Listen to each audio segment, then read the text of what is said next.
Look at all that. There's not a single house in the Jenin camp that's not been hit by bullets. Abu Talal is a former fighter. Today, he's our guide through the narrow streets of the Jenin refugee camp, scene of almost constant clashes with the Israeli Defense Forces. At least 3 people were killed in this mosque, and many more wounded.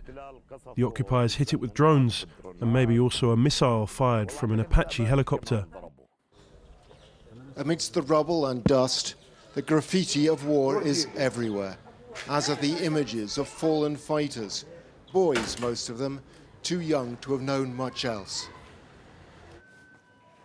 Not to forget, it says, referring to the Nakba of 1948, when so many Palestinians were driven from their homes by the Israelis. This is the center of the Jenin refugee camp, which is itself the epicenter of Palestinian resistance on the West Bank to Israeli occupation. Since the start of the war in Gaza, fighting in the occupied West Bank has surged. 107 people have died in Jenin alone. Not even hospitals are sacrosanct. On January the 30th, CCTV cameras at the Ibn Sina hospital record the arrival of an Israeli hit squad disguised as nurses. Among their targets, 2 brothers, members of the Jenin brigade, one of whom was recovering from his wounds.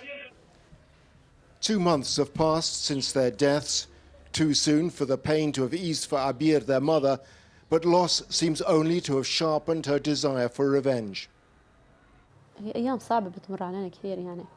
These are difficult days. Above all, I miss my boys. But thank God, every time we lose a son, we give birth to 100 more. That allows us to be patient and resilient. Thanks to God, Palestine gives us many children. Abir's 2 sons are buried in a new cemetery. It's almost entirely full of victims of the latest bout of fighting. There's no shortage of men and women ready to die in this long conflict, and no shortage either of grieving mothers with little left to hope for.